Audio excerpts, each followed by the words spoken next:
I think we're live, but I will make sure in 1 second.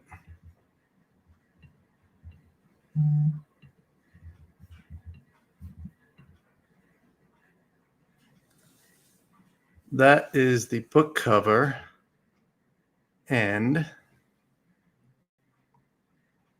just let me know if you guys hear me okay. I think I'm not going to make that mistake again and have my window open on YouTube. There we go. Close that. We could play that later.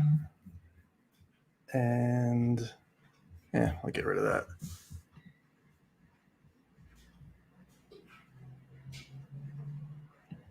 All right. I am glad you guys are here. And I got a copy of the book probably, I think it was like a week and a half ago. George sent it to a couple of people. So I had a head start. But I decided to read it and not take any notes. I just wanted to enjoy it because I was so happy when I heard there was a book about AAWSAP, which we'd heard so much about and which George spoke about in 2019 and gave us a big heads up. So it's like a lot of the basic details were there, but there's so many details in that book that it's hard for me to remember everything. And I'm going through it again. I'm taking notes. I'm probably like halfway through, and my notes are I have way too many notes in a blog.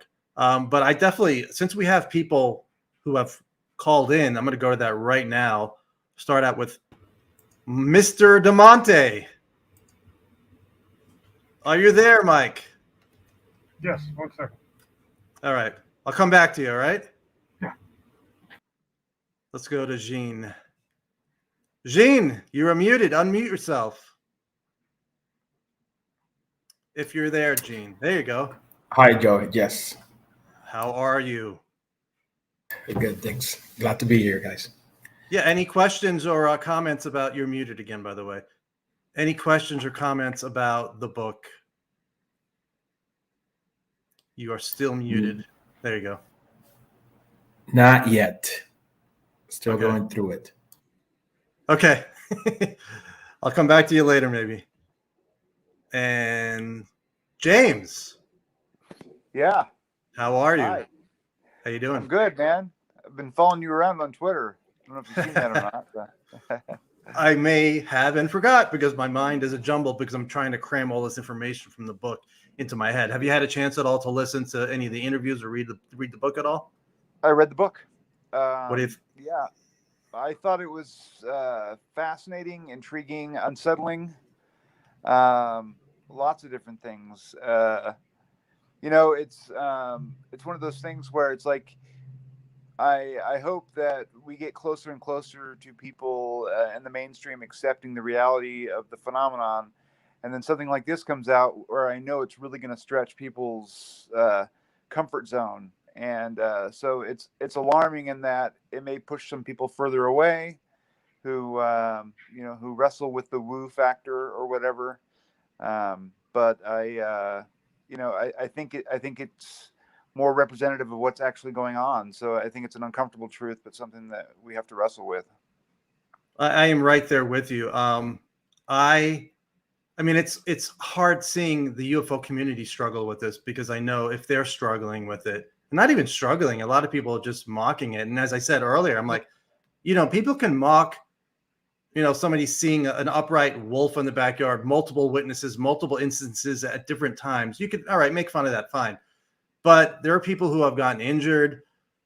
People have, brought it home to their families, whatever it is. And, I am open to the possibility that some of it is black technology. But when you have an injury, when an orb glances your arm in one case, you get sick, you develop cancer, and then your daughter has poltergeist activity in her house for 2 years. I'm like, is that black tech? That's black technology? So there are black technology ops going and following family members and creating shadow figures standing over their beds and orbs in that. It's like, it makes absolutely no sense to me. Yeah. Yeah, I had just finished Annie Jacobson's Phenomenon before this book came out, and it talks a lot about some of the same issues with the remote viewing and some of the issues that are subjects that really strain credulity for some folks. And Kit Green is not a lightweight, and he's absolutely totally convinced that that poltergeist follows the phenomenon around. And all the authors of the books, I mean, these guys are of the book. These guys aren't lightweights. They don't have they're not going to go out and announce woo or like prematurely, argue that something exists if they're not absolutely convinced it exists. And for me, their reputations is enough, coupled with all the other evidence that we see everywhere, to make it, at least something to take very seriously, if not to just believe, like I do. I agree, and I know Kit. I interviewed Kit a couple of years ago. I heard from him recently after a long time. I'm not sure if he definitely leans a lot of this when he talks about his patients. 25%. A lot of them come to him. They have an up close encounter with the UAP. They think it's a UFO, not human, whatever. He's open-minded, but he's in the middle. He doesn't know what it is. He thinks a lot of this may be black tech, but I need to get his updated opinion on that. And because like I said, some of this makes no sense for it to be black tech. But the fact that Lakatsky is finally on the record, and we heard about him for 2 years, and I mentioned his name some places I used his initials, some places I didn't use his name because I knew he didn't want any publicity. But Keith Basterfield did some great work, and he did some backgrounds on Lakatsky on his site. So I used it in my blog, and actually in my blog I might have used initials, but he's such a big player. And Colin Kelleher, who has not really gotten a lot of credit, the work he did 300 interviews when the contract finally was awarded to Bass. He did 300 interviews online in a period of 7 months, and then did, I think, 100 in-person interviews. And then they hired, within the first 7 months, they hired 50 people. So in a 2-year period, they were able to get a lot done. It's like a great example of how you can cut through government bureaucracy. That program is just like a shining example of that. When people read the book, they'll see that. I'm gonna go to somebody else, but I thank you, James. Thanks for calling in, and thanks for following and online. I appreciate it, man. Thank you so much. All right, talk to you. There he is, Mike Damonte. I haven't heard from you in so long. I'm so glad to see you. Oh, dude, man, I've been following along. Just that I don't comment as much. I read everything you write, so everything you post, and a lot of times you keep me up to date with stuff, because sometimes I feel like I'm falling behind. So yeah, thank you for that. Oh, you're welcome. Me too. I still fall behind, and I do it. I try to do it as much as I can. So, what do you think? Have you had a chance to read it yet? I haven't had a chance to read it yet. I just read today your tweets about it, and I read the Mystery Wire story that George Knapp did, in addition to the videos, to provide some kind of more background. And I think that story in the video is a really good teaser of kind of, like, I haven't read the book, but what's to come in the book. And the one thing that stood out to me was somebody took a screenshot of the book, was the Lou Elizondo remote viewing, which I made a joke today. It should be called remote Louing. But yeah, that to me is like the big thing that stands out from what I've seen so far, because obviously I haven't read the book yet. So that's kind of, that definitely stood out to me for sure. And, I was talking to someone else today who's really kind of not so much into the woo element of ufology. And, I know he's not a fan of this stuff, but I was like, look, whether you believe in remote viewing or not, the CIA studied it. I've seen the files. They're some of them are housed here in Houston. I did a story on it, the Rice archives at Rice University, and they have some of those experiments, the data, and so I've seen them like firsthand that they actually existed. So whether people believe in it or not, the CIA at least tested it. No, and speaking of Lou and his, I have the comment from Lou, if I could actually pull it up. Give me a second. Let's see. Here we go. So this is what is in the book. So there's a dinner. I forget exactly what year this was. It might have been 2009. Basically, Lakatsky wanted to bring the West Coast Bass people together with the people on the East Coast in the DOD and the DIA, and Elizondo was at that table. And it says, as he enjoyed his steak tartare, Elizondo regaled those around him with some war stories, including one hair-raising exploit about how his advanced intuition and remote viewing capabilities had saved his life and the life of his men while on a covert combat mission in war-torn Afghanistan. Lou was one of the rare breed, an astute, detailed-oriented analyst with an open mind. So that's Lou's story, and he's hinted at remote viewing before and his involvement, but he has never given details. So it's interesting to see that, and I don't know what the story is. And I said on Twitter, I'm like, I don't know if you can even verify what happened, but and like you said, it's real. For me personally, I did it. I studied it with one of the remote viewers, Lynn Buchanan, and I saw that it was real for me. And I am not a very psychic person, but I came up with aspects of the target that when I looked at them, like, I don't know, there's no other way I could have come up with that except I'm somehow tuning into that target. So it's legitimate in my opinion. And there's a remote viewing story about Joe McMonagle, who's one of the best remote viewers in the book on the planet. So yeah, the whoop, but the biggest whoop factor is people talking about bringing stuff home with them. We've heard those stories forever. Now we have, and this is the only criticism I have in the book. There's two things. One is I wanted to hear about the supposed Christians or scientists who pushed back against Lekatsky and supposedly ruined his career, according to Lou. We don't hear anything about that in the book. And the other thing, and maybe he doesn't want to talk about it. The other thing is I wanted to. It was about remote viewing. I forgot what the other problem is I have with the book. Anyway, yeah, it's a really good read. I'll probably read it 2 or 3 times. Definitely, I'm on my second time now. The problem with a lot of the stuff in there is people who have never heard about hitchhikers and orbs, and there's a lot of that where the family members are affected. And it's funny because it's not the person as much, it's their family members. So these folks in the DIA, that's the other problem I had. I'm not sure which names in the book are real names or not. It's not clear to me because I would love to speak to some of those people or anybody in the mainstream. I hope the mainstream digs into this. Like, I think Brian Bender has not commented on it at all. And all the media got it wrong. New York Times, Washington Post, Politico, they all got the name of the program wrong. So it sucks. They've done great work, though. I don't take anything away from those folks who did cover the story, but Knapp had the story, and he had it accurate for 2 years now. And I think a lot of credit should be given to him.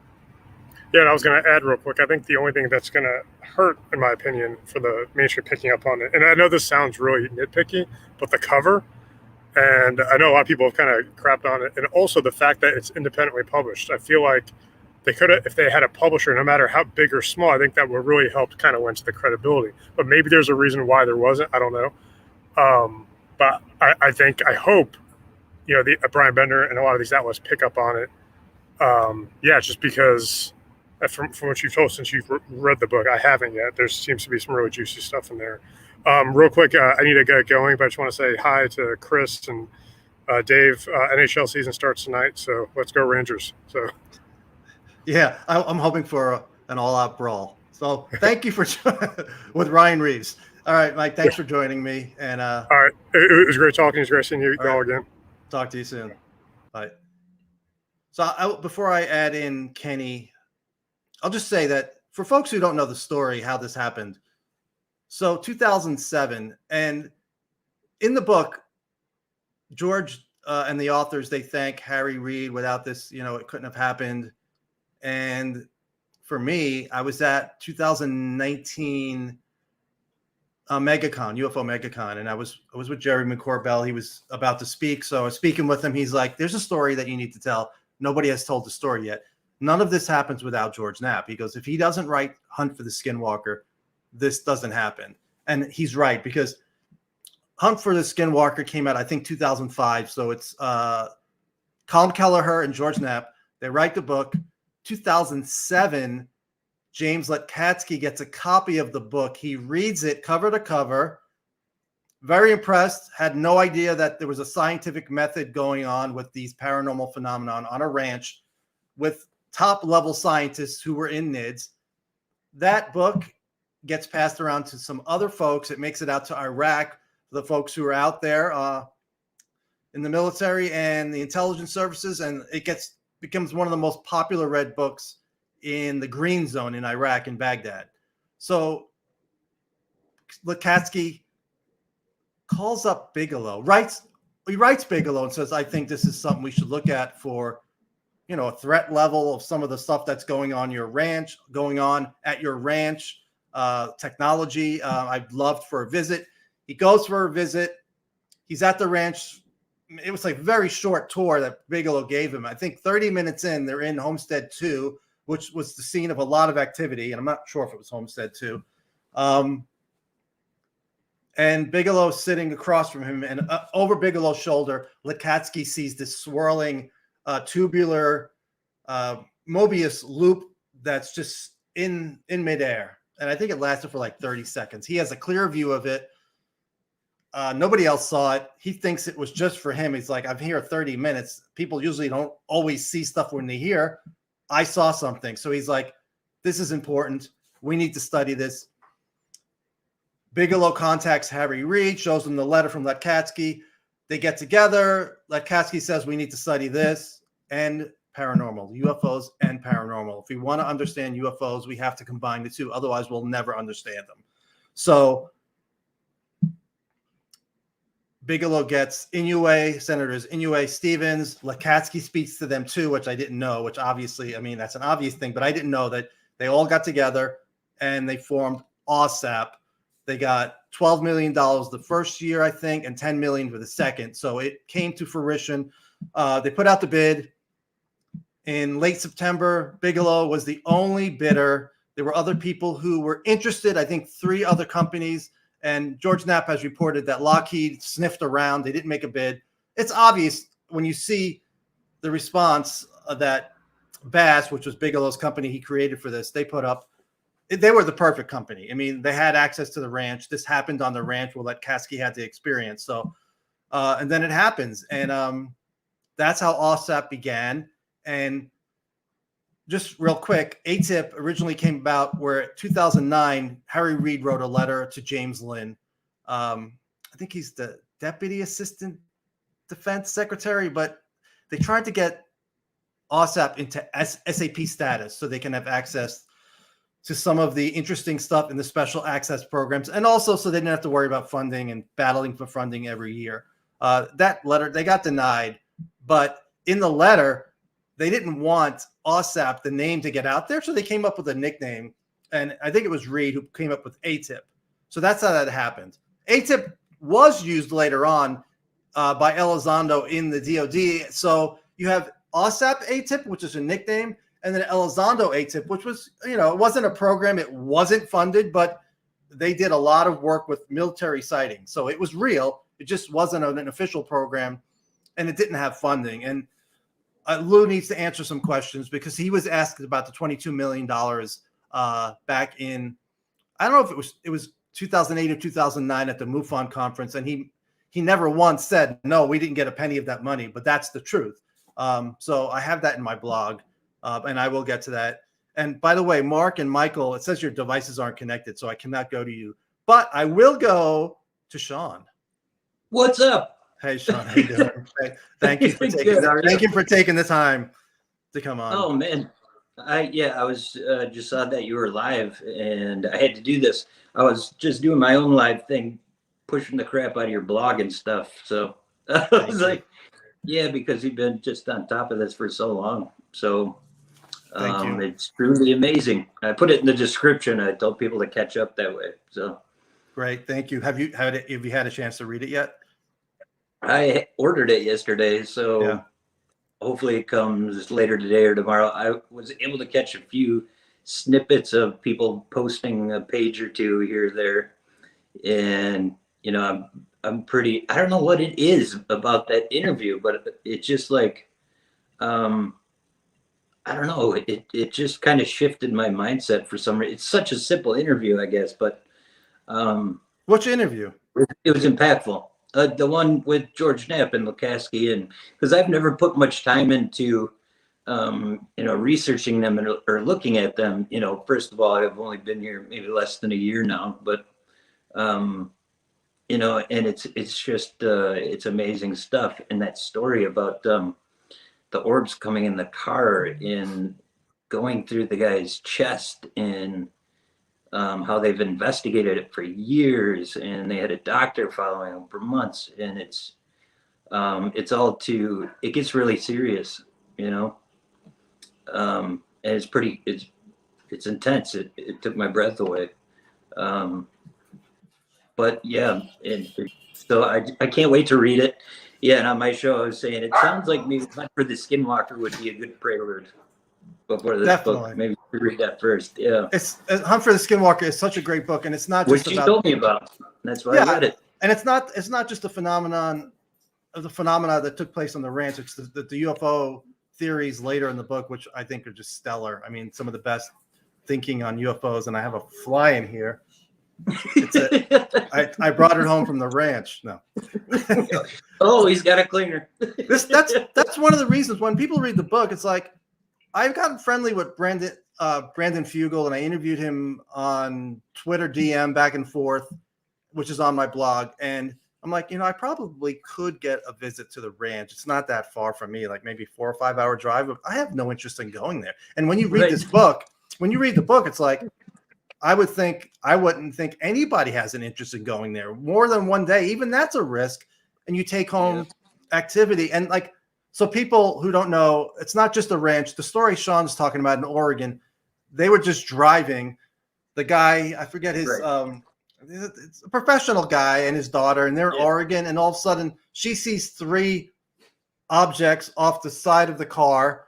And later on, she said, as soon as I noticed them, that's when they came over. They came into the car, and I'm not clear if it went through the window or through the door, but they came into the car, 2 of them, and glanced the one guy's shoulder, and he started getting nauseous, and then he got sick. Had a dream that it went through him. Right. There's another story. Somebody else got glanced. So it went through him, and so he felt sick. He went to sleep, had a dream, very vivid dream. And in the dream, it says, we're going to fix this. Or I forget the exact wording. So he woke up, it's like he saw this being surrounded by light in the dream. I'm like, oh, cool. It was angels. They messed up. They went through his arm by mistake. Now they're going to fix him. So he wakes up. He's energized. He feels good. The rest of the day, he feels like crap. Long story short, he gets diagnosed with cancer. It basically consumed his life for 2 years. So whatever that was that fixed him didn't fix him. And you wonder, what do I think what it was? Yeah. I have no idea. I mean, I could speculate all day long that that's representing those orbs represent some sort of entities. So either was it Colin is his name? He even said that they at the end of the day, they still don't know what those were. No. And you think, so did they mistakenly enter his body? You would think, come on, orbs. You mistakenly entered the body, and you should know by now that whatever energy you have is detrimental to human beings, I would think. So it's like you have to wonder, was it by accident or was it intentional? If it's intentional, that's horrible. But if they're a higher intelligence, they may look at us, maybe not like ants, but look how we treat animals of lower intelligence. We really don't think much about killing them or injuring them. Some people. Right. So that it could be that case. I don't know. But there are I think it was George Knapp who said it's like we're in a petting zoo to them, basically. and that could be. Lewis said before, it may not be like intentional. It could be a byproduct of, and he may not have been talking about these things, but any harmfulness from it could just be a byproduct of it being around, Yeah, what he says is he says it could be a threat, but it doesn't mean it has hostile intent. Right. And I'm like, but it's like I said, I mean, unless they're really dumb orbs, whatever they are, they should know by now. And the craft too. The craft, they come close to people. That's one of the things with Kit Green. He only takes patients where they have a very up close sighting and they get injured. There's a list of prerequisites that have to occur for him to take a patient. and 25% of his patients die within 5 to 7 years. And Kit doesn't think necessarily they're aliens or UFOs. He just deals with the medical aspects of it. And his opinion is it may be black technology. I need to try to get Kit for a follow-up interview because my interview I did with him is incomplete. But yeah, I don't know. But at the very least, we need to figure out what it is because people are injured. And like I said, the program was 2 years. And what they accomplished in 2 years from listening to it, there's like 100, I think they did 100 reports. Kelleher said that the binders went up to 6 feet in his office. I mean, they had so many reports. The DIA has all of that, and we deserve to have that. We need to have that stuff. There's no reason for it to be classified. Yeah, that's a good point. He just put on record that there's a crap ton of data that exists that's being kept from us. Yeah, that's a great point. What do you make of, because I had Green Street on my show a long time ago, and he said that Davis told him that he thinks it's aliens. Now, what do you think that was made up, or do you think there's anything to that? Yeah, I think he thinks overall we're being visited by something alien, not necessarily extraterrestrial. They could be from this planet. He goes, but he thinks they're using whatever it is, they're using dimensions to get here, other dimensions. And that makes sense. That's what I saw, man. In and out of a dimension. It didn't come from, up in the stars or anything. It was like in and out of this like atmosphere, it was pretty weird. One time I got hit with the light on the shoulder first, and then it went straight in front of my face. So when you were just talking about how the guy went to Skinwalker and he saw that thing and he felt like it was important because you don't just see stuff right away like that, and he felt it was for him, like that kind of hit me because that's how I felt. It's weird. And you had something hit you, and there's another case in the book. This guy's outside of his house, and this is, again, we can argue black technology or non-human or whatever. So he sees a black triangle very low. NIDS did a lot of work on black triangles there. For people who don't know, that was the National Institute of Discovery Science. That was Bigelow's organization back in 95, I think, to 2004, if I'm correct. And then, so they did a lot of work on black triangles, thought they were military, and then they changed their mind, I believe. But this one, it was hovering low in the backyard.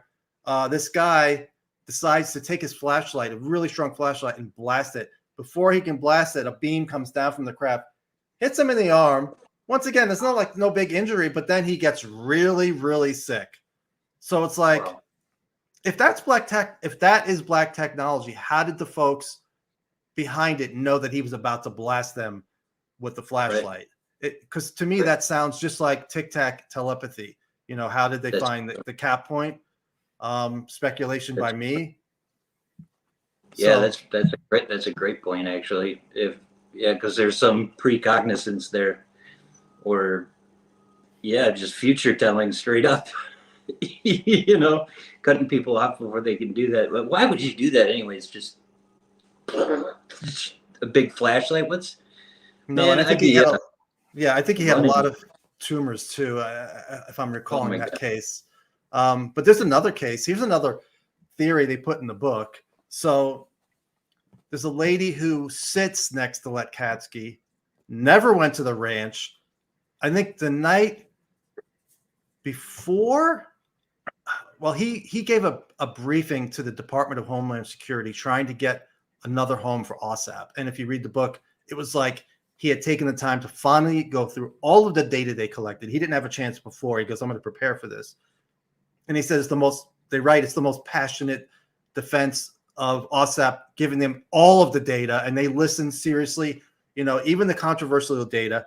Eventually it didn't happen, but the woman who sat next to him in the office, her brother, who never had any type of experiences, started having paranormal experiences. So it makes you think somehow it's transferable. Somehow it's transferable, and that's one of the theories in the book. Now, not the disease or injuries, but the phenomenon is somehow transferable. And then when you experience the phenomenon, depending on what happens, you can get sick. So that's really interesting. How we're not studying that is just beyond me. I hope somebody Go ahead. Sorry. like something that just opens up in you. Like once you hear enough of it, or you open up enough to it, it can then manifest somehow, because you're allowing more things, or you're being more open-minded or something. I wonder.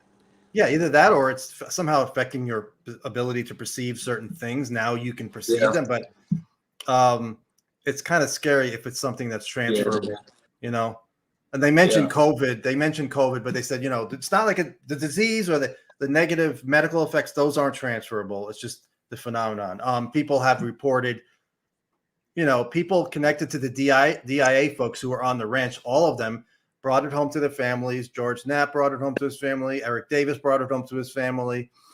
Wow.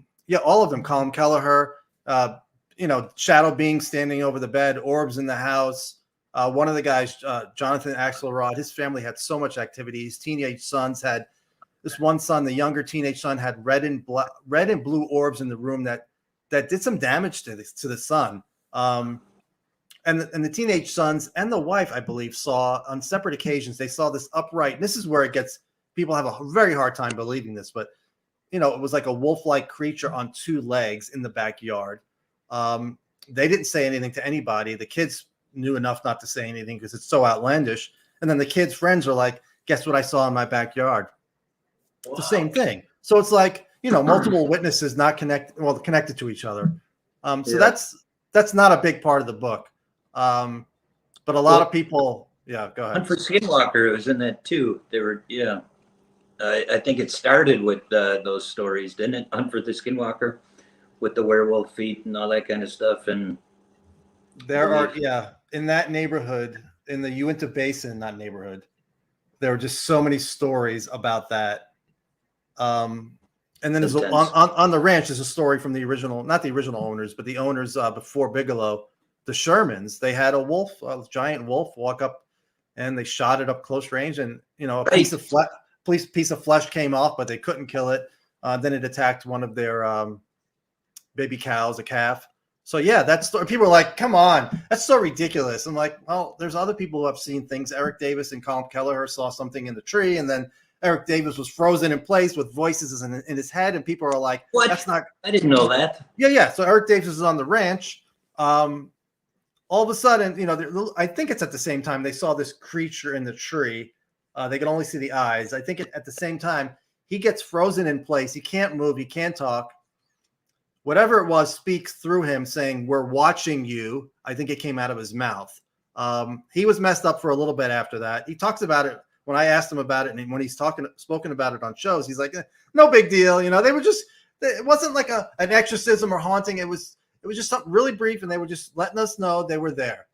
And there are people like Eric Davis has no credibility. I'm like, why? Because he told a story that you have a hard time believing.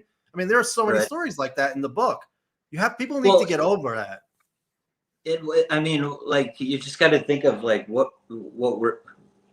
topic in general, UFOs, extraterrestrials, interdimensionals. The whole thing is, from the outside in, it is unbelievable.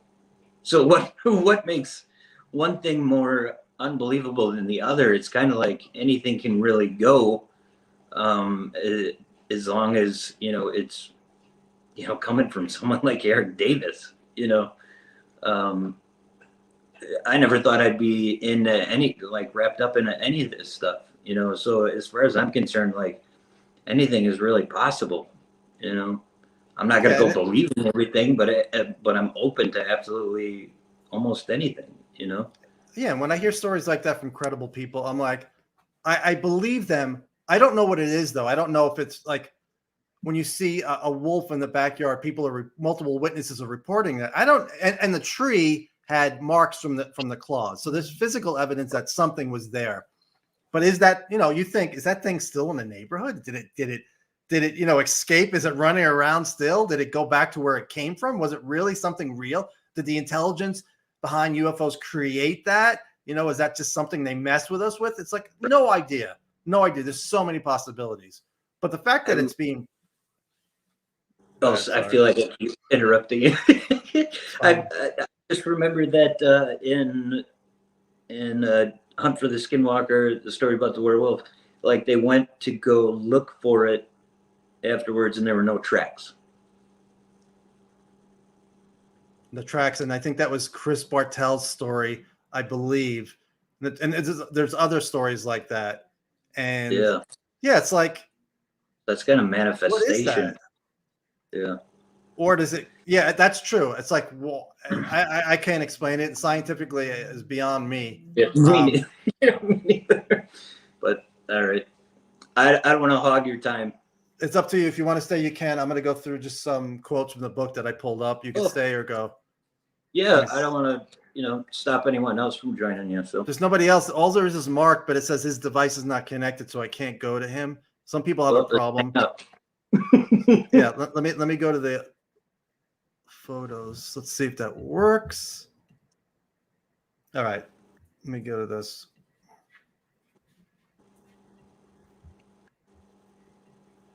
So it starts out. So to dedicate the book to Bigelow and Senator Harry Reid, without it would never happen. And people were like, I said earlier, people were like, "Oh, this was geared for Harry Reid. It was a sweetheart deal." It's like, I can't think of anybody else, who could have pulled this off besides Bigelow and Bass with the experience he had with NIDS, which was perfect. Also, in their response, there was a proposal put out, request for proposal. Bass was the only one that put back a proposal. And in the proposal, one of the things is like, we're going to use remote viewing to try to get the answers. I don't think anybody else would have even thought about that. So, yeah. So let's Good see. point. Skunkworks doesn't have RV section, so. Exactly. So this is Lukatsky talks about March of 2007. He goes, I read the book cover to cover. I was legitimately interested in this as useful to the military, which is always disappointing to me because everything is used for the military. Me too. He goes, and useful to my particular group, which was looking at possible threats to new weapons systems. That's what attracted my attention. Lukatsky was particularly captivated by the book's accounts of the paranormal, and the more he read, the more alarmed he became that something technological of uncertain ownership might be operating undetected in the United States airspace. After all, a lot of different objects that flew silently and had remarkable aerodynamic characteristics and widely different shapes and sizes seem to have infested this particular quiet corner of the state, which was Skinwalker Ranch. Wow.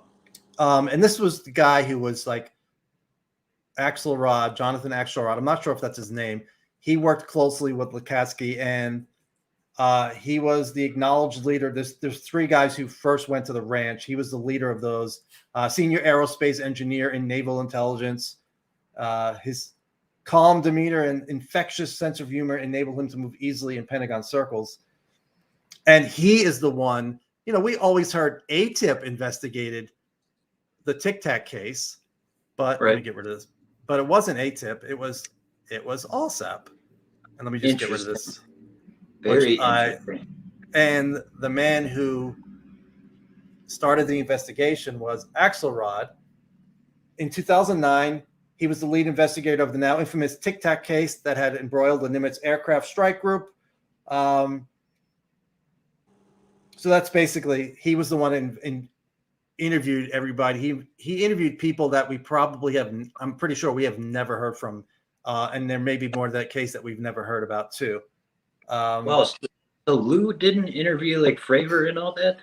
Lou may have interviewed them later, but it started before that. So I'm not exactly sure if Lou was part of Axelrod's interviews. I'm not sure if they were together on that.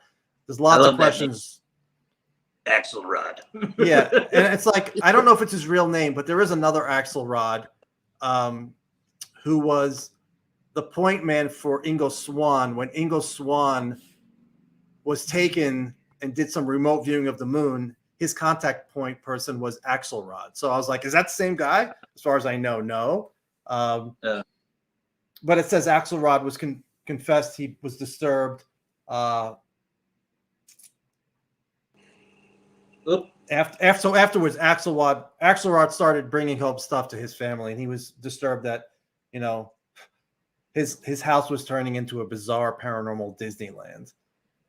And once again, people who I think this debate is over because one of the debates was, well, yeah, they studied UFOs, but the original purpose was to study, aerospace technologies out 50 years, and then Lekatsky, Bigelow, they decided to go rogue and study UFOs on their own without the knowledge and support of the DIA. But if you read the book, it says that Lekatsky had the backing of 2 DIA directors. And he says, this was a UFO program, period. That was the perfect purpose from the start. And interesting enough, like they didn't need them for aerospace stuff. There's already so many companies doing that, You know what I mean? Like they already have, well, I don't know for sure, but contracts with like Northrop or Lockheed and, right. SpaceX or whatever. So, he goes on, he goes, furthermore, this was about how UFOs might fit into the realm of what we might consider the paranormal. Lekatsky believed then, as now, that the study focused solely on UFOs, on various unknown nuts and bolts type craft flitting around the skies over military bases and facilities would never get to the heart of a much larger and complicated mystery. You're going to be hunting for aliens cruising by from now until doomsday, and you're never going to solve anything.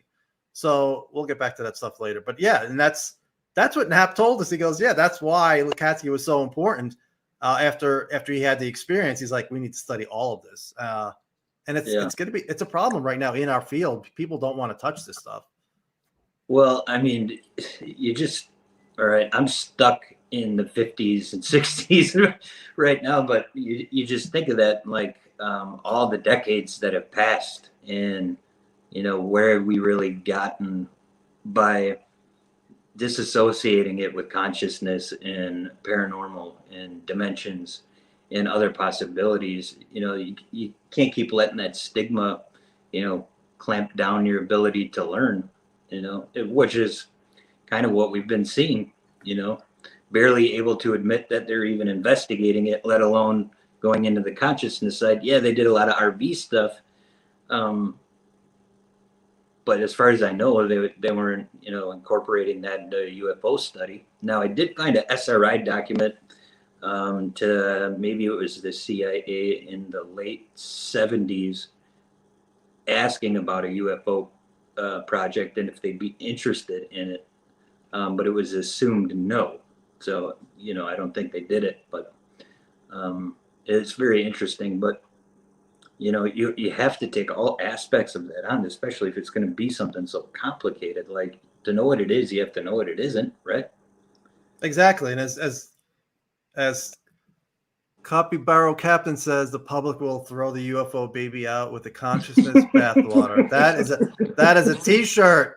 And it's true. It's like, it's all, for me, it's always been about consciousness. And I've said before, it's like, I think if the masses ever accept the fact that just basic UFOs are real, I think the next question by most of those people will be, what else were they lying to us about? And that's when we can introduce consciousness. And, like this stuff, there's something to this. You need to look into this. Remote viewing is the first thing. Like you said, like Mike DeMonte said, the government studied it for 20 years. The government doesn't study something for 20 years if they're not getting anything out of it. And people are like, well, the government, the bureaucracy, no, well, you got to speak to the people involved. And there's some great remote viewers now. The old folks, Lynn Buchanan, McMonagle, great, but there are new. Daz Smith is one of a shining new remote viewer.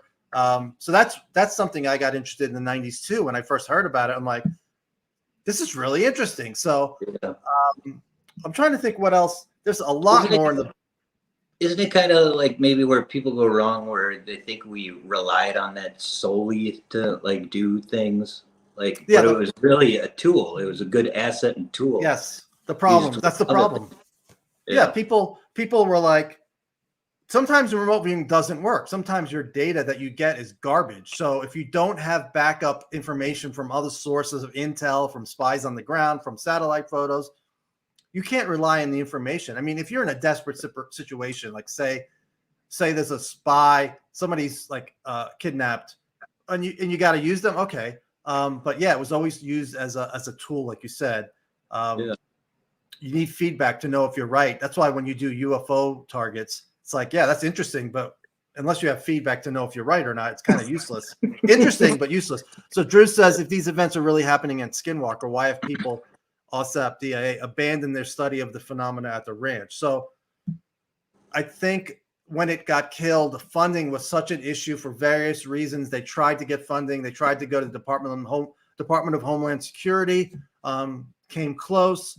Plus, there are people in the Pentagon that think this is demonic. And, it's like you can make the argument that once you start studying this, you bring it home.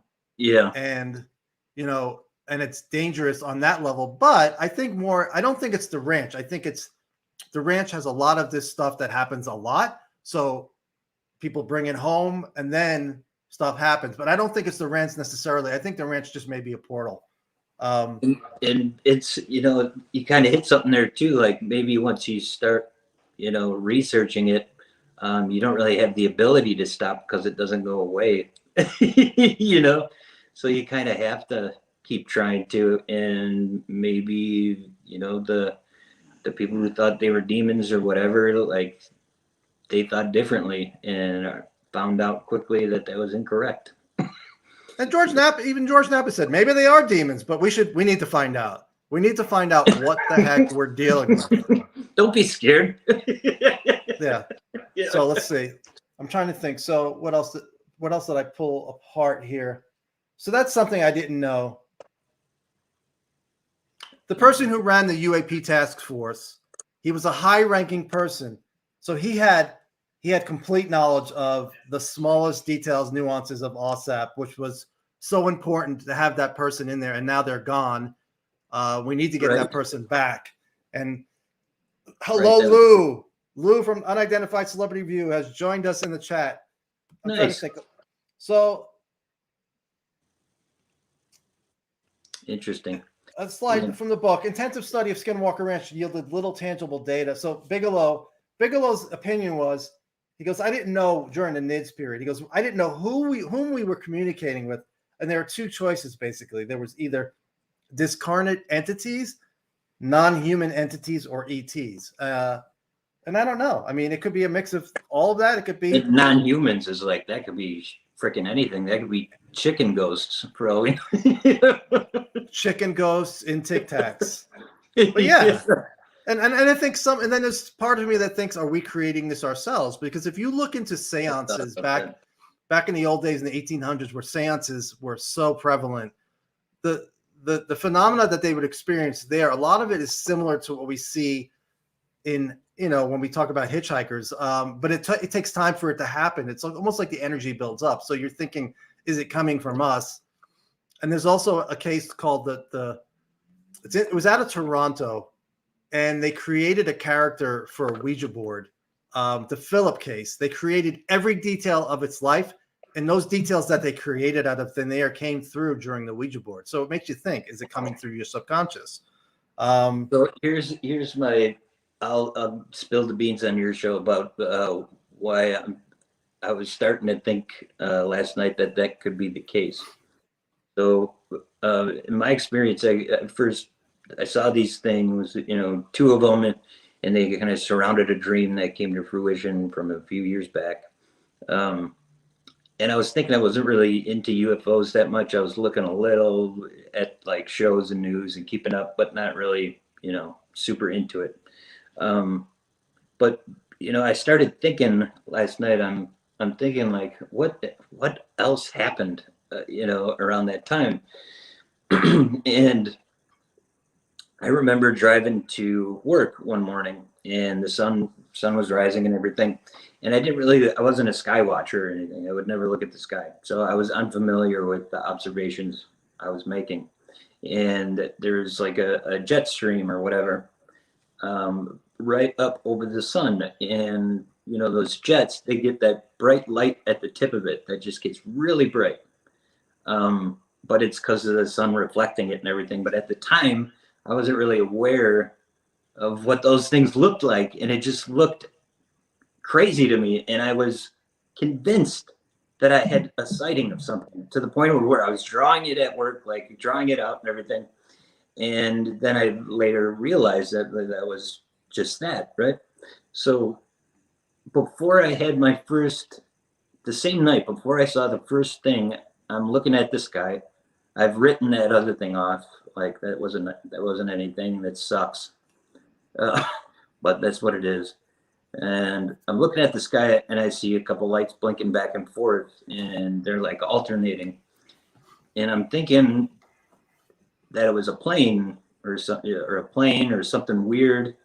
But I wasn't really sure, but I was actually more on the this is something weird side. But later I found out they were planes because I looked up like a flight tracker thing. But it was after that, when I went back into the house, that I saw the thing. And I wonder if all that happened before was what we're talking about. You know, it was like I was, unbeknownst to me, had opened myself up to accept seeing something like that. And then it happened, you know. And then you have somebody like me who is very open, and I'm not, and I say it all the time, I am not asking for experiences. I do not need to have experiences. It's almost like acting it in, you know, because like I thought I was already in that situation. I was experiencing it. I didn't know that it wasn't anything though, you know, like I was in that moment emotionally thinking it was real. And so maybe there's something to that, you know, like intention or law of attraction or something like that, you know, where if you really believe it enough to where, you know, you have those emotions attached to it and you think it happened, maybe that was enough for it really to happen. You know, I don't know. Yeah, it's a good theory. I mean, I don't know. And it's like I've told the story before. I saw, it was like the only real thing I saw that I'm positive it was anomalous, pretty sure, was outside my door here one night. My dog was growling. So I got up and looked, and about 15 feet, 20 feet in front of me, there was like, I'd say a large softball size, looked like a dull white orb that just went right to left, right off the ground, really low to the ground. It just went really fast. So fast it was a blur. It was like nothing that I'd ever seen. I'm like, you know, that's not normal. But I haven't seen it again, and I don't know what the hell it was. And what am I going to say about that? It's like I saw a blurry orb that went right to left, and it was it. Maybe it was one of the good orbs, because the blue ones, there's so many stories in the book about blue orbs. Skinwalker. Yeah, the one younger teenager had blue and red orbs, but the majority that I hear are blue. Like Skinwalker Ranch back during the NIDS days, or it was before NIDS, Terry Sherman had this one blue orb that was taunting his dogs. I don't know if you heard the story, and it took off in the woods. The dogs followed. He heard a yelp. The next day, the dogs were, the dogs were gone. I can't do that. So basically, yeah, the thing took out the dogs. And then there was another one where the blue orb is hanging around by the horse. The horse is like almost treating it like a fly, annoyed. Comes over to the husband and wife, Terry and Gwen Sherman, and they're just terrified beyond belief, like something not normal type of fear, which you hear about on the ranch, which I've never experienced. Yeah, you do hear about that. Like, I forgot what his name was, but he's part of the crew that is there now, and he's security or something. And he was a cop. Dragon? The other guy. No. Yeah, I don't know. But anyway, yeah, I guess like some people like broke in there or something, and they performed like a seance or something. And then he explained like how just the whole place had this really deep, like dark vibe to it that, you know, you couldn't shake or get rid of it. And it was like, yeah, it's just maybe it's like a coming together type of place for all this to happen, like a mixing pot, and then it goes out into the world, you know, like there's a lot there. Chris Bartell, thanks for the comment, Joe. Yeah, send it to or tweet it and tag me on Twitter. Chris Bartell, who did security on the ranch, did more than security, but he believes it's connected to, disturbing native land. But then I said to him, but the Oregon case, they're driving on the highway. There's nothing native about it. And just the act of looking at it, if you want to talk about quantum physics and the observer effect, she looks at it and then it just starts the cascading of events that winds up with her dad getting cancer. But yeah, there's a lot of, it's like people are getting, autoimmune diseases when this stuff is coming home to them from people who were on the ranch at Skinwalker. So it's like, why we're not studying it is beyond me. But the whole So for people who haven't read the book, basically it takes you through the 2 years. They accomplished an amazing amount of work in 2 years. They as soon as it started out, Colin Kelleher conducted all the interviews, hired 50 people, scientists, experts. They call them subject matter experts. So they had a special focus. So they were experts. And basically it went for 2 years, and they were battling for funding through that. They did as much as they can. They studied civilian cases. They did study military. AAWSAP studied military and civilian cases. AATIP, the non-existent portfolio, which was not really a program, they just focused on military. I mean, it's a look. And then, but I hear comments from people who talk about AATIP existing before AAWSAP. So it's like, it's still confusing to me. And you know, I've taken some shots at people who have said some things about AAWSAP, but you know, I'm not going to lie, I was confused. Jeremy Corbell, when I went to the premiere of Hunt for the Skinwalker, and I talked to Jeremy. I'm like, Jeremy, this is like 2018. I'm like, can you explain AAWSAP to me? And he explained it, and he understood it, but I still was confused. I'm like, I still don't get it. So this book is, no, the book explains it very well. Eric Davis, Hal Puthoff said it was a nickname which was used to protect the original name, AAWSAP. And then Lou Elizondo said, well, people say it was a nickname, but we didn't treat it as a nickname. That's fine. We didn't treat it as a nickname. And I think Lou was right. I think the people in his office, they considered themselves AATIP. That's just a name. And then and it's on the documents, and they briefed it as AATIP, as you can see some of the briefing slides. And that's there's a historical precedent for that, like Project Blue Book and Grudge and everything. You know, they were, and I found the document, they were referred to as nicknames or code names for the work of AATIP and OSI, basically.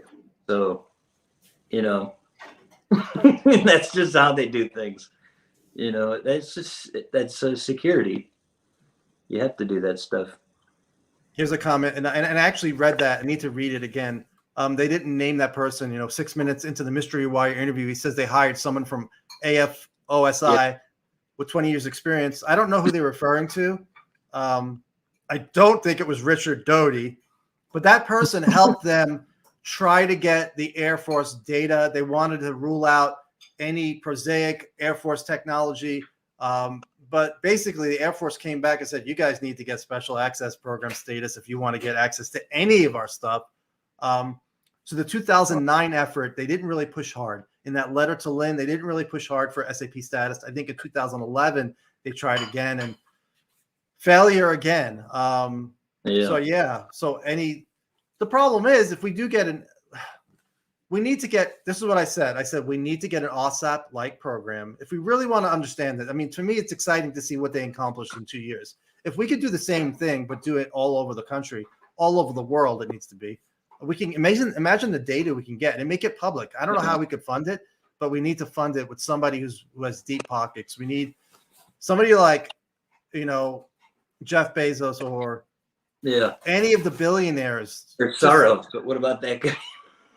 He's got a bad rep, I guess. He has a very bad reputation. Yes, like he's Mr. Evil, but yeah, which I think is ridiculous. But anyway, I won't get into any of that stuff. But yeah, somebody with that money can put it in, and then we could study it and try to figure it out. I don't know if the special access programs that have programs right now, you know, whether the crash retrieval program or something else, I don't know if they have access to data that tells them what we're dealing with. Right. Thank you, Linda. Thank you very, very much. So I don't know if those programs, have access. I don't know if anybody has access. Lou says, you know, in theory, we have bodies and we have craft. That doesn't mean we know where they're from. We don't know what their intent is. Exactly. But I can't see how you can't spend time on data or instances where people are taking home stuff and it's injuring people. That's, put aside everything else. We're alone. We're not alone. What they're from, all that stuff. But if people are getting injured, I don't know how prevalent that is. I don't know how widespread that is. I don't know all the data. I do remember that Kelleher said they had over 100 cases. I think it was worldwide where pilots had encounters and had health issues afterwards of varying sorts. So that's something. That's a good point. That is a good point. And I did tweet that, and I saw that hundreds of cases, and somebody brought up that, Jeremy McGowan said Skinwalker isn't paranormal. Well, technological the stories go back for hundreds of years in the Uinta Basin. So it's like, you have to explain that. It's the same just with UFOs. When you want to say some of this is our technology, it's like, okay, so what did Kit Green's parents see in the early 30s rising up out of a lake? That was technology? That wasn't. I didn't see technology, what I saw. And, that only goes so far with people, and I understand that. But, I'm not the UFO type of person. I make fun of ghost shows, and, I was a jock or musician and, all that. Like, I didn't see nuts and bolts. I saw a light entity that was right up in my grill. So does that mean I know what it is? No. But What year was that? That was last year. And the first thing was the beginning of the bowling season. So that was must have been I forgot when that started, but late August usually, or beginning of September. Yeah, and it all happened. Well, you're brave for talking about that, because I know a lot of people don't want to talk about it, which I understand too. Yeah, because I don't even know what it is, and to talk about it and not have answers sucks. But I rather get it out there, because I would love for somebody to hear it and tell me that they've had the same kind of experience. Right. And maybe get somewhere from that and sharing that. But it's the stigma that always keeps that down. And all these documents I read, man, especially the civilian cases. Sometimes the OSI agent will ask, well, why did you wait to report this? And it's always the same. Like, I was afraid of being ridiculed or made fun of, and that sucks. That sucks. Yeah, the fact that it's still going on. I mean, Lou mentioned the case in the Air Force that the guy wanted to come forward. And I don't know if it was stigma, as much as stigma as it was the person running his office, whatever, in the Air Force was like, you're not going to talk about this. Here's a question from Calling All Beings. Do we think Brandon Fugel was briefed on some of these prior efforts? Anyone heard from him since yesterday? I haven't heard from him. I haven't seen him comment on the book. I know that he said he was asked to come to Washington and brief those folks on what he was experiencing on the ranch. So I don't know if it went, I'm sure it went the other way. I'm sure they shared some information with him, but there's only so much you can share unless he's, if he's read into something or cleared. I would imagine, like, he's a pretty smart guy, so I would imagine he would probably require some sort of, information he felt comfortable with before buying the property, whatever that may be. But right. And there's a lot of ho-hum with this book, which I don't get, because I don't think everybody who's saying, well, this is a nothing burger, this is ridiculous, I don't think everybody has read it. People need to read it. Oh yeah, that's like, come on, read it first. I mean, we've been waiting to hear from Lutkatsky forever, and Kelleher doesn't get as much publicity because he's been around, but Kelleher did so much work. The guy, he was I think microbiologist, PhD, and Lutkatsky had a PhD in physics and math. Brilliant, both of them. To have people like that, to have people like Hal Puthoff, to have people like Eric Davis, people like, why is it the same people over and over again? Well, number one, if you read the book, it's not. Before that, though, it's the same thing, stigma. Eric Davis does not give a crap if he talks about wormholes. And you said, oh, that's ridiculous. He doesn't give a crap. First of all, he has the physics background. He can talk about that and write papers on it. So that's why it's the same people. Believe it or not, people don't live their lives based on what you think of them. There's people that do what they want because they believe in something, And the thing to me is always like, if you think it's crap or whatever, like, fine, fine. But you don't have to attack people and make it public. So, like, you don't have to be afraid that people will think you're a wacko because you haven't said you think it's crap. Like, just move on and find your own truth. I No agree. one's hurting each other here, you know. So here's something that the folks who think this is demonic will love. So this is chapter 5. Oh my gosh. So talking about Skinwalker 2007, she had the ranch manager, Jean Dietz. The dozen crucifixes and crosses are just my decorating style. So she had them on the wall. She goes, odd though, the cross in the bathroom just flew off the wall and across the hall this morning. So That's poltergeist stuff. Poltergeist, classic poltergeist stuff. And that's what Jay was talking about. So here, this was how Lukatsky started it. So he goes, after some internal discussion with his colleagues and superiors at DIA, Lukatsky decided to take the bull by the horns. This was after he read Hunt for the Skinwalker, which if Lukatsky read it, everybody should read it. So June 19, 2007, he wrote a letter to Robert Bigelow on DIA letterhead, asking to visit the ranch, and he wanted to develop a strategy on how his office, DWO, which they look at threats. Basically, they look at threats, the DWO. I forget the wording, what it is. Defense something office. Yeah, I wonder. Develop a strategy on how my office can characterize the potential threat aspects of the phenomena encountered in your research efforts. In the annals of ufology and anomalies, it is doubtful that any similar letter. This is not quoting Lukatsky. This is the writers. I'm not sure who wrote what, but says in the annals of ufology and anomalies, it's doubtful any similar letter had ever been written by a high-ranking intelligence agency official to the CEO of an aerospace corporation, Bigelow, proposing an official visit to a UFO hotspot to assess the technological threat potential of the phenomena on a place known as Skinwalker Ranch. The dry clinical prose of the letter belied an extraordinary audacity and showed that Lukatsky was no ordinary intelligence agency bureaucrat. Lukatsky was a man with the capacity, and I don't have the rest of it. We got a couple things that could be DWO that I'm getting. One is detective warrant officer, and the other is deck watch officer. Yeah, it's part of DIA. I'll look at right now. DWO DIA is, and I pulled it up, and it's in my blog. And Type in DIA. So, Defense Warning Office, I think, is what it is. But any folks in the chat, any questions you have, keep them coming. Even if I missed them, ask them again. The book is like 225, 230 pages, and at the bottom, and at the end, it talks about all the reports. It just lists. Unfortunately, it doesn't go into details. It just lists everything that they gave to DIA. It's just so much stuff. And when I do this, I'm gonna do this again on Sunday. Defense Warning Office. Thanks, Drew. I'm gonna do this on Sunday with Michael Vi. Hopefully, he will have read it by then. And I want to go through more details because there's stuff that I'm drawing a blank on now. That's in the book. There's a lot of stuff in the book.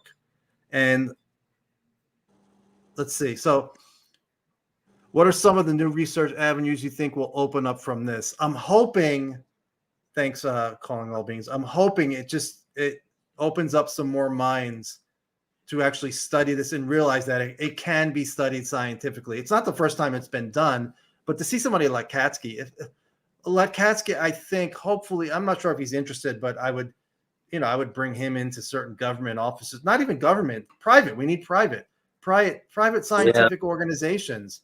Otherwise, weapons, right? Yeah. Otherwise, it's going to turn out to how can we exploit this?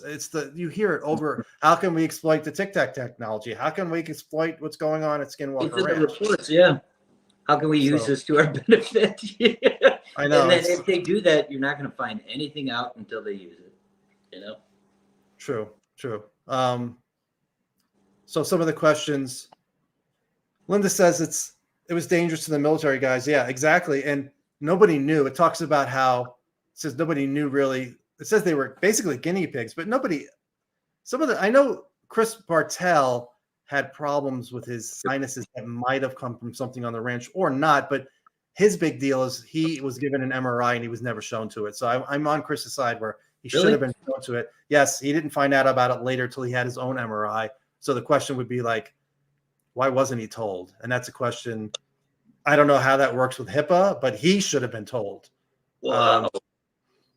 But somebody asked, who is Jonathan Axelrod, which I had up before.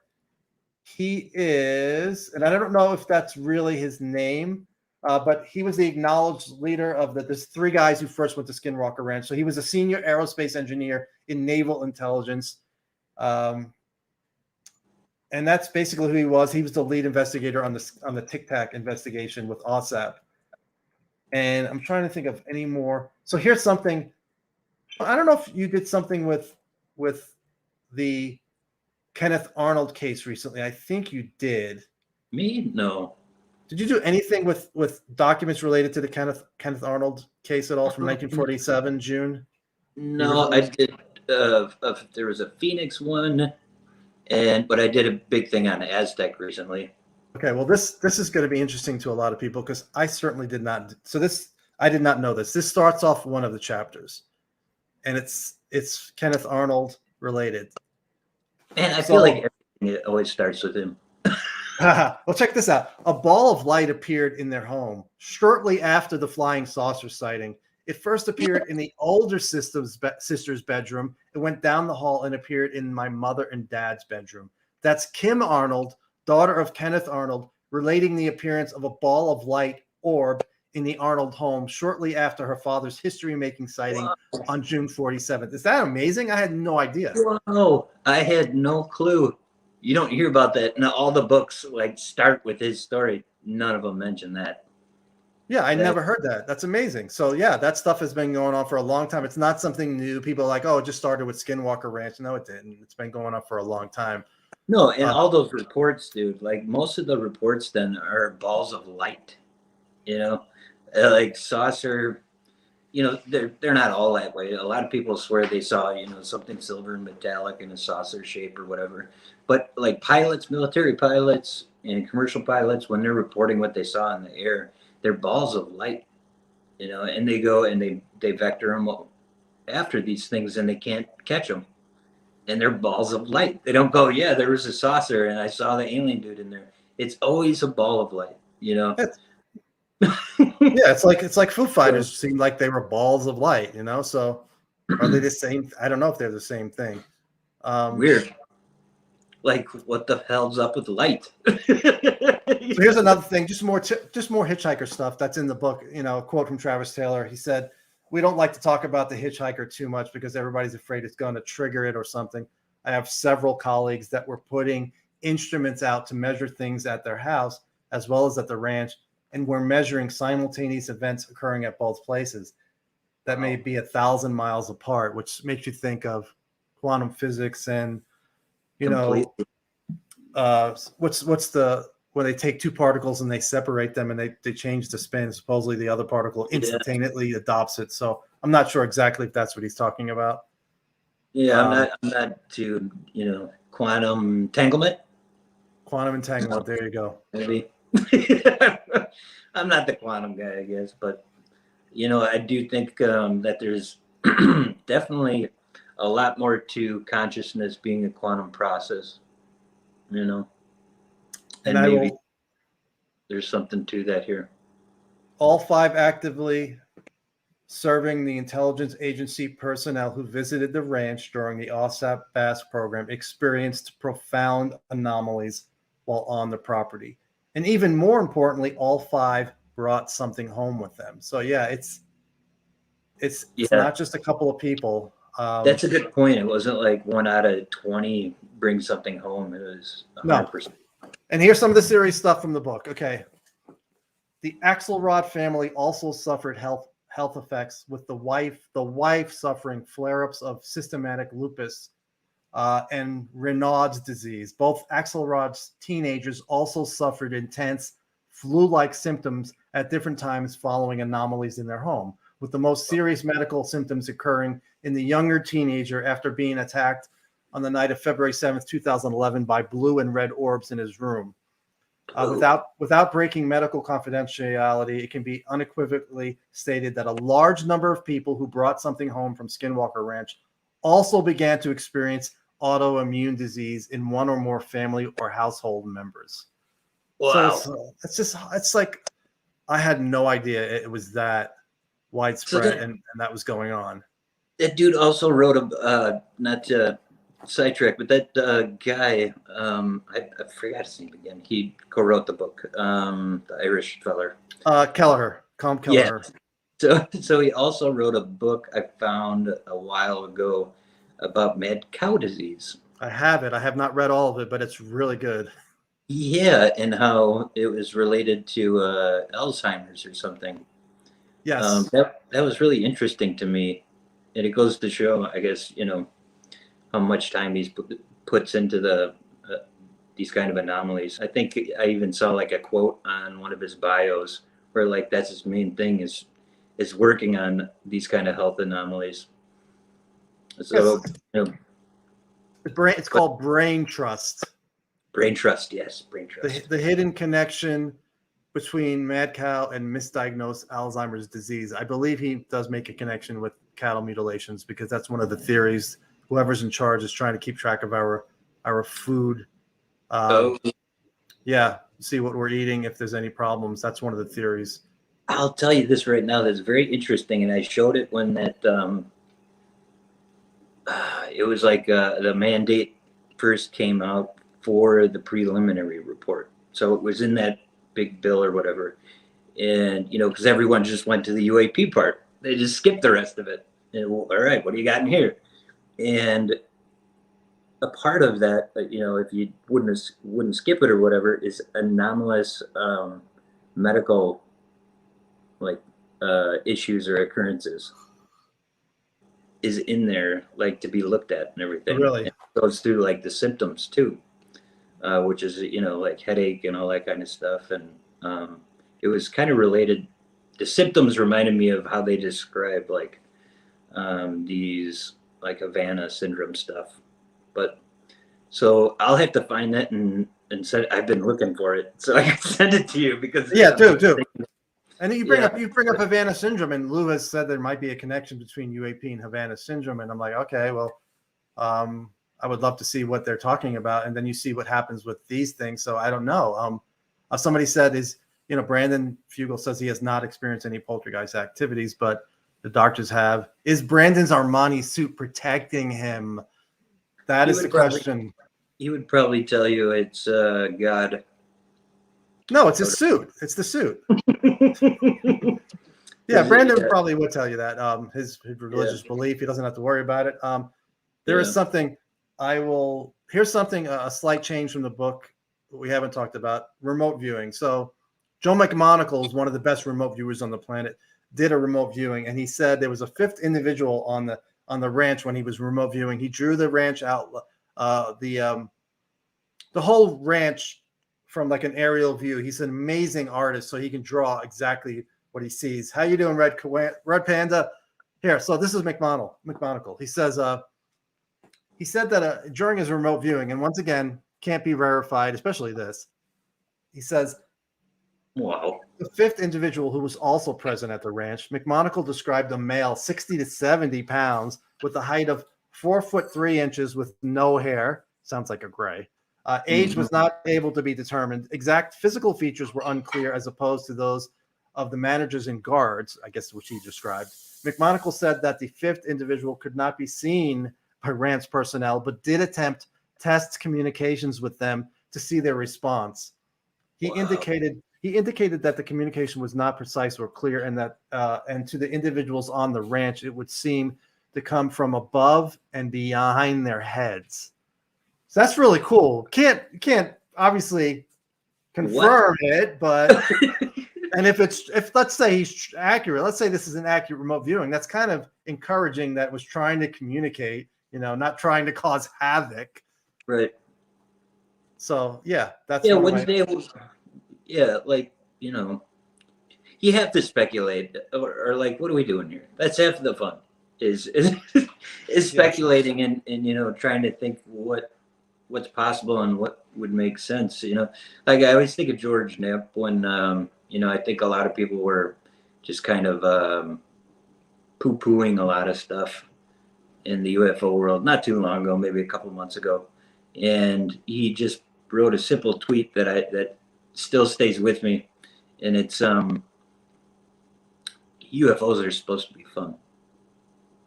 I remember that. I remember that. That was, and I thought he also said that back in 2019. It's like, it's like we finally get some new information and people just want to shit all over right off the bat. Yeah. Come on, let's talk about this. I mean, it's serious. Some of this is serious, not all of it. Yeah, well, if you're just serious the whole time, you're gonna turn into a really anxiety. You're gonna be an anxiety ball, like. No, and I'm trying to find that line being newer here, but yeah, like you have to. There's a sense of seriousness, but you also have to be able to have fun with it too, Exactly. And that stays with me. Yeah, and I have to remember that more. I get too serious too. Somebody I know said, "You need to smile more during your live streams." I'm like, "We're talking about serious stuff." Anyway, so Calling All Beans says, "Do we think Lou was able to read the book in advance?" I would hope so. I would think so. If so, do you think the remote viewing comment that is circulating is helping his effort or not? Probably not helping with certain people, but I'm pretty sure he knew it was in there. Might have been one of the reasons he didn't want to go into details. He wanted to wait for the book to come out. I would hope he'll explain exactly what happened. I want to go back to the lady who sat next to Letkatsky at the DIA, Susanna Ash. So here's what happened. So she sat in the office cubicle next to Letkatsky at the DIA between February and June 2011. She reported that on the night of February 6th, 2011, the night before Letkatsky's February 7th briefing to the Department of Homeland Security, which when you read it, it was an amazing briefing. If you read, Letkatsky did amazing, he did his research. He learned everything about the program, and he let loose. He didn't hold anything back, trying to get the program a home in the Department of Homeland Security. Say again? I'm just sorry, I jumped ahead. And his pet dog did once. So yeah. So the night before that briefing, Eddie Ash, Susanna's brother, who previously had no experience whatsoever with anomalies, had an escalating series of close encounters with UAPs in rural Mocksville, North Carolina, that continued for months afterwards. Eddie's quiet country home suddenly had large orange UAPs hovering outside at night. Aerial photos of his house were sent to his mobile phone from unknown numbers, and his pet dog once disappeared through multiple locked doors while Eddie slept, only to be found in the morning whimpering outside. Could Letkatsky have transmitted something to Susanna Ash, who subsequently passed it to her brother? So the moral of that story is, do not hang around anywhere near James Letkatsky. Don't go near him. Yeah, anybody. Maybe it's just when you're around him. Do not hang out with anybody who's been on the ranch. I wanted to meet George Knapp in person. I've seen him before. Now that I know this, I am not going anywhere near him. I think it's like a 6 foot rule, maybe. Why is it always I hate when it's always they got to bring the dogs into it. The dogs, I know. I love dogs more than people. I know. I'm the same way. I'm trying to go through some questions. Anytime you have to go, Sean, let me know. Yeah, I'm gonna eat, so I'll head out now. It's a good time. Okay. Thank you for being here. And yeah, I had a great time. Yeah, so. You helped me a lot because I'm still a lot. I have to learn about that book and what happened. So thank you. Yeah, and I'll talk to you soon. I'll see you on Twitter. Yeah, I'll read it and maybe we'll do something again. So enjoy it. Cool. All right, talk to you soon. All right. So questions. I can't figure out where Calling All Beans is right now.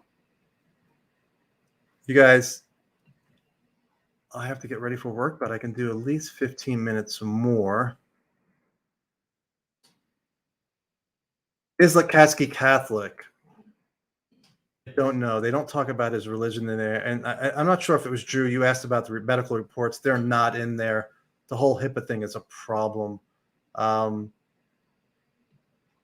Chris says, I have multiple heart issues and autoimmune diseases. Yeah, I mean, is it connected?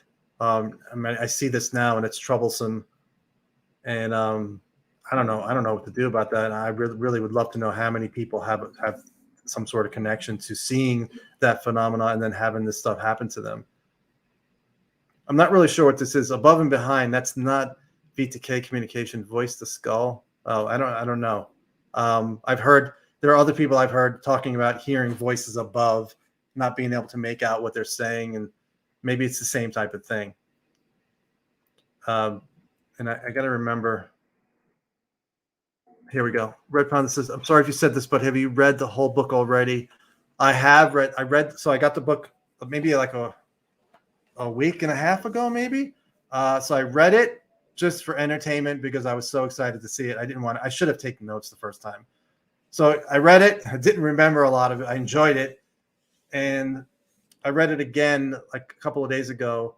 The book was supposed to be out Wednesday, and then Amazon just put it online, and I was scrambling to read it again and take notes and write a blog, which is not done. So there's certain things. Please set up an email. There's certain things. Sorry, I was reading messages. Certain things that I don't remember, which my memory, it takes me a couple of times to sink into my memory. But I enjoyed the book. I think the book is great. I think AAWSAP is more than I ever expected. I think it's like a shining program for other programs to show how you can quickly get off the ground running, hire people. I mean, as I said earlier, Kelleher hired 300 people or 50 people. He interviewed 300 people over online and then 100 people in person within like 6 or 7 months and had 50 people hired. So amazing job. Professor Paynes, I have my email is, let's see where I think I have. It's connected to my PayPal, but I do have that. And while I'm at it, anybody interested, that is my Patreon, and my blog is ufo.net. I have a lot of stuff on the blog. The 2019 George Knapp lecture at MegaCon is a good one. He talks about a lot of this stuff, and there's stuff in there that I'm sure there's some stuff that we haven't heard about publicly yet. He's really good about getting as much information out as he can, and then at a future date, he gets it out. Me, I hear stuff, and a lot of times I'm never told I could share it. But that's my email. I don't check it that much, which I need to do. That's PayPal, and then Venmo, and then any more questions you guys have, I will go through. Let's see. Page 25 was interesting, but I don't know what page 25 is. And I do have the book here, but it's online. Have you known about the new book for a while? Did George tip you off a while back? It wasn't a while. It was like, I think it was like a week and a half. I don't remember when we got it. A few of us got it. I know some other people got it. So it was nice to read. And I was excited because I had no idea a book was in the works. No idea. Totally clueless. So to see Lukatsky come out is just such a big deal. And then, like I said, Kelleher doesn't get enough credit, and people will see that when they read the book. No spoilers. Yeah, all right. I won't say any more. Well, I'm kind of the whole episode is a spoiler, but there's a lot of detail I have a lot of detail in my blog that I have not talked about. And by the time that comes out, hopefully people will read it. I'm just trying to see some more things that I grabbed as far as from the book. So here was the AAWSAP connection, as I mentioned earlier. Let me get rid of the comment. Sorry. Banner. There we go. So Bass needed data from the Air Force Office of Special Investigations on historical and current UAP events. Earlier on the page before, it says they wanted to know what Air Force technology was out there, so they didn't waste their time on that stuff. Like on a sighting that turned out to be some secret project, they didn't want to waste their time, so they wanted to know that stuff. But they also wanted to know historical and current UAP events, specifically for data that AAWSAP had gathered on the October-November 1975 incursions by unknown flying objects into the so-called Northern Tier Air Force bases in Michigan, Maine, Maelstrom in Montana, and North Dakota. That's basically, that's where the missile base, the missiles will shut off with a UFO hanging out over the base. There's actually one instance in the United States of a missile being turned on too. It's well known in a public record that AFOSI had responded vigorously and thoroughly with in-depth investigations into these incidents that had profound implications for national security. Angelo and his group at the AFOSI listened politely and promising to see what they could do about this. However, as the meeting broke up, the central cautionary tale was that Bass needed to be read into some special access programs in order to progress much further in a relationship with AFOSI. And that never happened. Like I said, 2009, they tried not hard. They tried again harder in 2011 to get special access status, and they failed. So let me get rid of that. And I'm trying to think if I have any more. So here's a little more on the funding. It's boring for some people, but this is what happened. So the program ran from September 2008 to the end of 2010. That was funded for 2 years. And then for fiscal year 11, congressional funding was not available. Otherwise, AAWSAP could have continued in the DAA for the 3rd year. No decision was ever made to use the funding elsewhere. The money was simply unavailable. Money was available for fiscal year 12, but money was not the only issue. That might be a reference to some of the people who were trying to, kill the program because of demonic belief that it was demonic.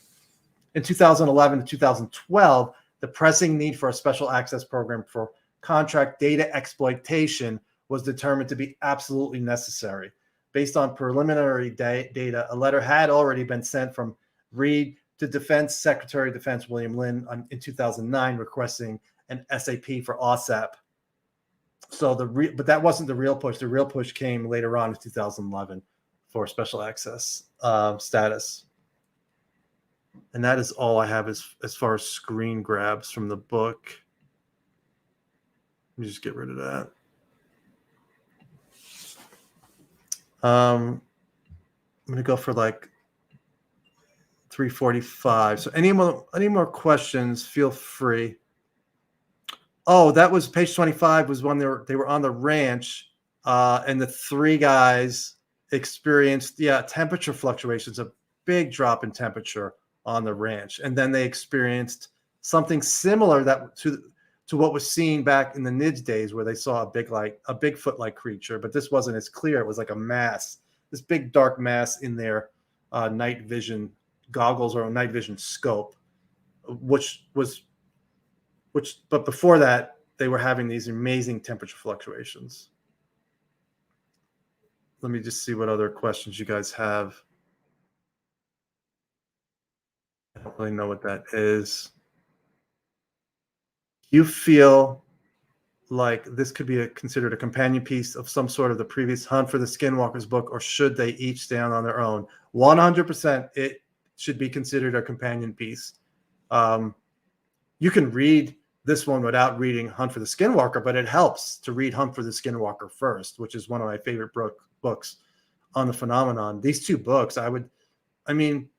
if I knew somebody was open-minded and willing to consider some of the things that are in this book, like the wolf stuff, which is really tough for a lot of people, and the poltergeist activity, if I knew they were open-minded, I would say, you know what, you should read Hunt for the Skinwalker and then Skinwalkers at the Pentagon. So let me see what this is. Where are the files Kelleher was talking about? 8-foot tall pile, or something like that. Yeah, he's talking about all the files they collected, the reports they did on cases, on instances, or on subjects, and everything went to the DIA. I'm not sure if Bass has their own copies. I would think they still do, and they're locked up in some secure area. I think all of that should be public, minus the names of the people dealing with medical issues. So, but that's not, but somebody was mentioning to me, they said they thought that was like the data warehouse that Jeremy Corbell and Eric Davis were talking about. That's not the same thing. It's just the Bass data stacks of stuff that they collected. For 2 years, it's amazing what they accomplished in 2 years. So just much credit to Bigelow and Letkatsky and Kelleher and other people behind the scenes who I'm sure we may never hear from. See other questions, Linda. Yes, I've heard that. We should send a copy to all the people in all governments. I agree. Let them read this. Of course, you know, I'm not sure if it's a great first book when people read it, but to see what can be done when science tackles a very controversial subject is, for me, it's exciting. And yeah, back to the temperature fluctuations. Yeah, you hear it. You hear that all the time. I think it was in The Exorcist, maybe the first time I saw that. Speaking of The Exorcist, I don't know if anybody ever tried an exorcism on the ranch, but it was one flying crucifix. So, I mean, but there's other stuff that flies around the room that's not a crucifix when you talk about poltergeist. And I've brought it up before. Barry Taft has a connection to people who have epileptic fits. It's in his book, UFOs Above and Below. He saw that there was a connection. I don't know how that connection works. And a lot of it is, you know, traced to teenage girls and seems to be coming from them, but not all the cases. Obviously, if you read this book, you'll see. Yeah, it's definitely, if you have a friend who's open-minded, these two books, Hunt for the Skinwalker and Skinwalkers at the Pentagon, are good reads. So I'm gonna go to work now and listen to Rod Stewart, my new job, and go home tonight and do more on going through the book, taking more notes and studying. And I'll have Michael Vai on 3 p.m. on Sunday, because it would be nice to have somebody who's actually worked in Intel, who's had a special access. He had a top secret SCI clearance. So he'll be able to add more insight into this than anything I could ever have. And Michael, you're late to the party. I didn't see you until now. So back to what you asked me earlier on Twitter, Michael, those are good questions that I needed to follow up with Kit Green, because I knew my original interview was lacking severely. And then Kit Green put an end to interviews because whatever reason, he said, I'm not doing any more interviews. So I didn't get to finish that interview. That might change. And if I get a chance, I will ask him questions, and I'll ask people for their questions. I'll show you what I have so far. I got to get that online. It's incomplete, big time. Thank you, guys. Yeah, I'll see you on Sunday at 3 with Michael Vai, and you guys can guess anything you want. It doesn't have to be about the book. So, all right. Have a good day, night. Thanks again for being here.